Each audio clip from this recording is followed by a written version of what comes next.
नमस्कार दोस्तों, ऊपर वाले ने हमें भेजा तो दिया है और उस भेजे में क्या देना है ये भी दिया है, लेकिन उसने कोई मैनुअल नहीं दिया कि इस भेजे को कैसे यूज़ करना है। और इसी विषय को मैं आपके सामने साझा करना चाहता हूँ। एक बहुत ही अच्छा सब्जेक्ट जिसके बारे में काफ़ी लोग मुझसे पूछते रहते हैं कि एनएलपी है क्या। ये एनएलपी क्या है, मैं आपको एक स्टोरी के माध्यम से समझाना चाहूँगा। एनएलपी एक कैटलिस्ट का काम करता है जिससे आप अपनी ज़िंदगी को बड़ा परिवर्तन ला सकते हैं। एनएलपी का फुल फॉर्म होता है न्यूरो लिंग्विस्टिक प्रोग्रामिंग। कहने का तात्पर्य यह है कि माइंड और बॉडी एक सिस्टम है। अगर माइंड विचलित रहेगा तो बॉडी की हलचल से हम माइंड को कंट्रोल कर सकते हैं, और अगर बॉडी विचलित है तो हम माइंड के इंस्ट्रक्शंस से हम अपने बॉडी को संचालित कर सकते हैं। आपको ये जानना पड़ेगा कि हमारे शरीर में 80 ट्रिलियन न्यूरॉन्स और 60 बिलियन सेल्स इस बॉडी को संचालित करते हैं। एक स्टोरी के माध्यम से एनएलपी का यूसेज क्या होता है मैं समझाने की कोशिश करता हूँ। एक बार एक व्यक्ति एक राहगीर गुजर रहा था कहीं से, तो उसने देखा कि 3 भाई आपस में झगड़ा कर रहे हैं। उन्होंने उससे पूछा कि आपकी ज़िंदगी में क्या परेशानी है, आप आपस में क्यों झगड़ा कर रहे हैं।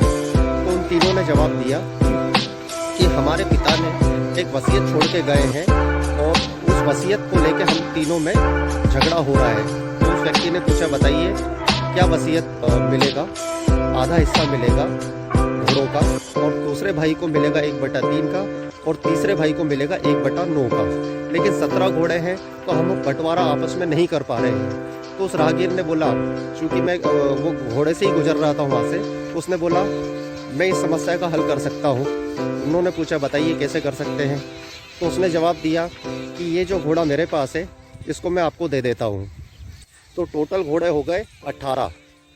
अब पहले वाले भाई को 1/2 का हिस्सा मिलना था, तो 18 को 2 से डिवाइड किया जाए तो आते हैं 9 घोड़े। तो 9 घोड़े बड़े भाई को दे दिए। उसके बाद दूसरे भाई को मिलना था 1/3 का हिस्सा, तो 18 को 3 से भागित किया तो उत्तर आया 6। तो 6 घोड़े बीच वाले भाई को दे दिए। और तीसरा जो भाई बचता है उसके हिस्से में वसीयत में लिखा था 1/9, तो 18 को 9 से डिवाइड करने पे आता है 2। तो पहले भाई को 9 घोड़े मिले, दूसरे भाई को 6 घोड़े मिले, और तीसरे भाई को 2 घोड़े मिले।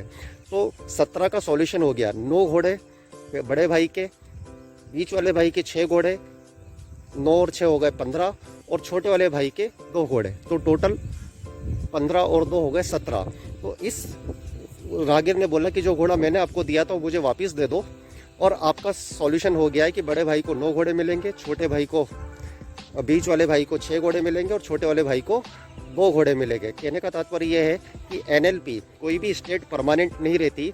हम अपने ब्रेन से क्या वार्तालाप करते हैं, किसी भी समस्या आने पे या कोई भी सॉल्यूशन आने पे, उस पे इसकी स्टेट को हम चेंज कर सकते हैं।